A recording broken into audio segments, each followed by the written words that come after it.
Now available in paperback and e-readers, E-Steam Blast from the Past. Hell's aspiring angel takes on her demonic doppelganger in this action-packed, time-traveling E-Steam series adventure. Get E-Steam Blast from the Past with a bonus E-Steam comic book, No Good Deed, in paperback and e-readers at online booksellers everywhere. The legacy Black Media is trying to destroy the reputation of Nate Parker once again. Now, a couple of days ago, your Nate Parker released the trailer for his new film, American Skin.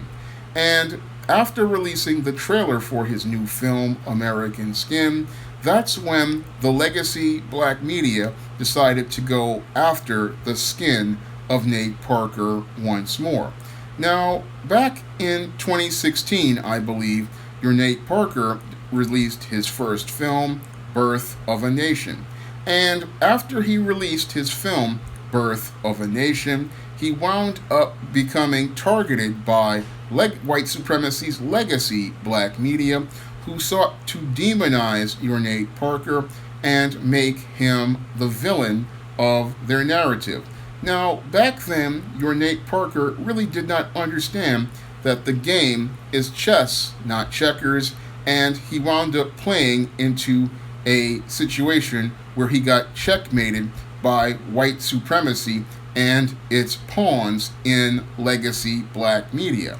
Now, your Nate Parker had filmed Birth of a Nation, and he managed to get a studio to pick up the film for distribution. However, he did not really understand that the game was chess, not checkers, and that with white supremacists playing both sides of the table, they were setting him up to be taken down by white supremacy's pawns in legacy Black Media. And these pawns in legacy Black Media, on the release of the film, decided to start digging up dirt on Nate Parker's past, and they quickly found a case where he was tried for a sex crime back in 1999 and acquitted, and then used this to demonize your Nate Parker. Now, when I heard about what happened to Nate Parker, I wasn't really supporting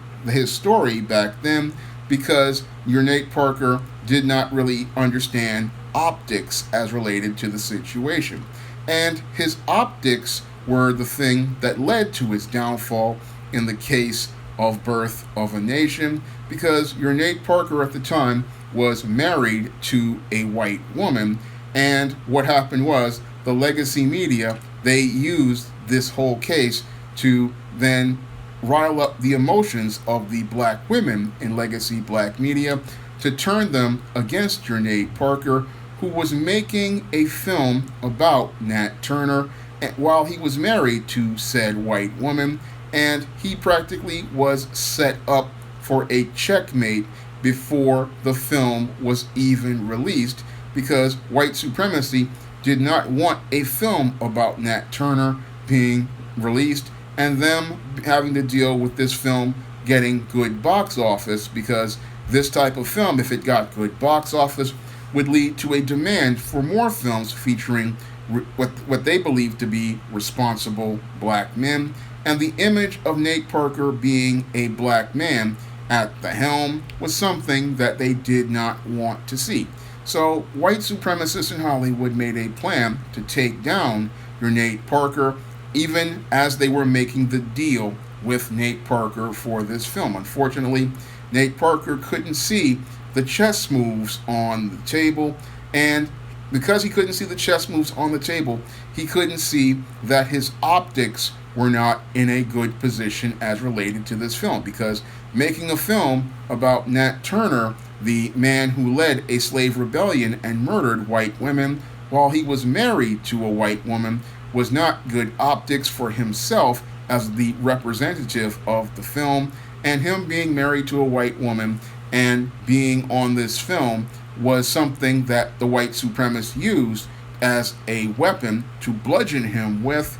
as related to that film, which led to its failure. But in this case, I have to stand with Nate Parker because I clearly see how the white supremacists are trying to destroy his career once more. Now, in this new film, American Skin, we have Nate Parker making a film about a black father who is in a car with his son. They're confronted by the police. His son winds up getting murdered, and he's looking to get justice for his son. And your Nate Parker, as I see it, deserves a second chance with this film because your Nate Parker has proven,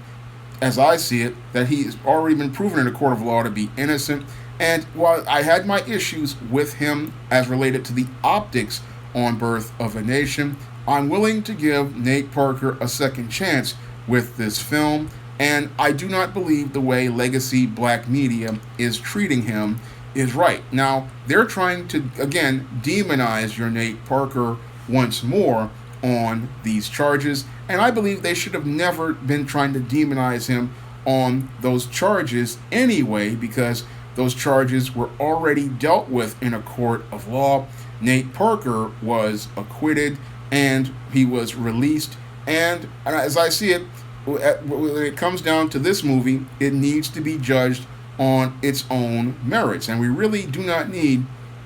black women out here getting emotionally manipulated by these white supremacists who are the puppet masters in the whole situation. Because when I look at your Nate Parker situation critically, it is white supremacists who are trying to destroy Nate Parker's reputation and his career, the same way they tried to destroy the reputation of Bill Cosby and the way they're trying to destroy the reputation of Cuba Gooding Jr. because they do not like the idea of a heterosexual black man being in a leadership position or a power position and being a filmmaker making films that present our stories and our image. That's something white supremacists don't want to see, and they'd rather get Nate Parker torn down because he's presenting narratives that run counter to their ideas about black people, and they want to get Nate Parker's reputation destroyed and get him discredited. So they send a message to the black community that if you go out here and you want to present positive images of black manhood and black masculinity, this will be what happens to you. And this is what they're trying to do with Nate Parker as related to American Skin. And all they're showing us is the ongoing American racism. And what's really troubling is that racism is coming from the old black media, which is trying to demonize this black man once more and trying to destroy his reputation once more. Now, while I had my issues with the optics as related to Birth of a Nation, I clearly see the ongoing campaign to try to destroy Nate Parker's professional reputation and trying to destroy his career as a filmmaker. And that's the thing that disgusts me about our legacy black media, websites like the Griot and the Root and the rest of them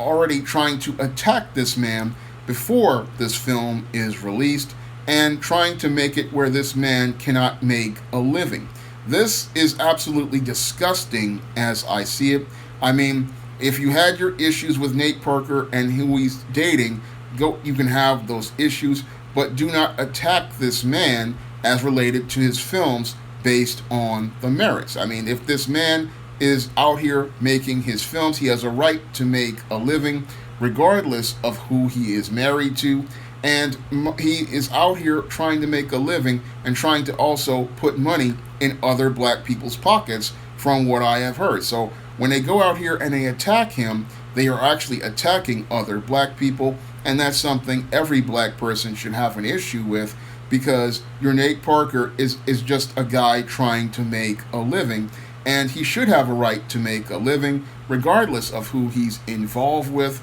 romantically and regarding people's feelings about who he's involved with. Because as I see it, Nate Parker deserves a chance to go out here and make his films and be able to make his films without having to deal with these hostile individuals from legacy black media who who are trying to make him into a bad guy, and he's not a bad guy at all. I mean, I find it interesting how these legacy black media types, they're all angry about Nate Parker, but all of those legacy media types were silent when actress Letitia Wright was out here trying to stand up for herself, and she got absolutely no support. I mean, these people can put their fingers to the keyboard as related to trying to tear down Nate Parker, but they wouldn't lift a finger to lift up a sister like Letitia Wright, who was standing up for herself. And again, it shows me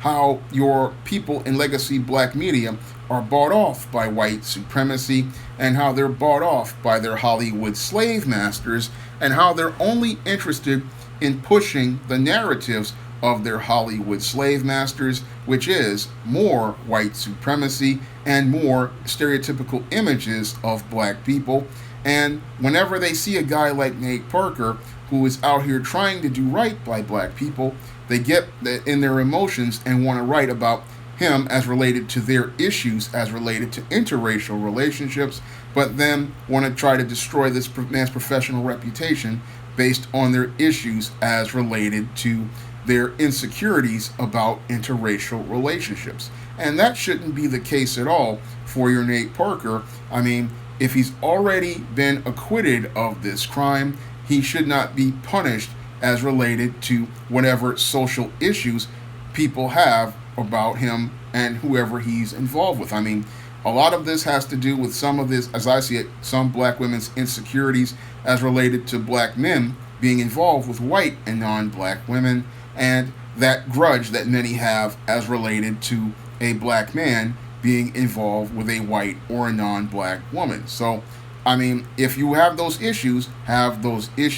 but don't go out here and try to destroy a man's professional reputation because of your personal issues. That's the way I see it with your Nate Parker. I mean, again, I understood the optics and how he made mistakes as related to the optics, but he's made no mistakes as related to the optics as related to American Skin, and he's probably made a pretty good quality film as related to American Skin, and that's gotten under the skin of these white supremacists who control these legacy black media types, and has gotten out there and provoked many of these black women to get emotional once again. They are upset because American Skin gets under the skin of the white supremacist and presents a narrative as related to black men, black manhood, and black masculinity that they don't like, and now they want to try to destroy this film's momentum before it even starts once more. And because they know in Hollywood that if you have 3 flops in a row, that's the end of your career in Hollywood. And I believe there is a willful and malicious campaign with malice of forethought to destroy the career of Nate Parker before it even gets off the ground. That's what I believe is going on with Nate Parker and Hollywood. Hollywood, yes, they're buying his films on the passive side, but aggressively they are working behind the scenes to destroy Nate Parker's professional career and his reputation. And they're working behind the scenes to destroy his professional career and reputation because they know the films he's producing are not fitting the white supremacist narrative, and now they want to find a way to get him out of Hollywood before he can have an impact on the minds of black people and the minds of black viewers and give them content that really makes them think about the black experience. Now, if you want to try some of my positive black fiction on the SJS Direct imprint, you can pick up the books of the ISIS series, the E-Steam series, the John Haynes series, and books like of the Spinsterella trilogy, and novels I've done like Thedas and Eternal Night on Amazon.com in paperback and Kindle format. You can also find them on Smashwords, the iBookstore, and Google Play. And if you want to see me make more videos about the black entertainment industry, you can donate to my Patreon, my PayPal, or my Cash App by clicking the link in the description box. That's all I have to say for this video. You can comment, rate, and subscribe. Now available in paperback and Kindle, Vampires Stalk the Darkness of the Eternal Night. Get your copy of Eternal Night in paperback and Kindle on Amazon.com.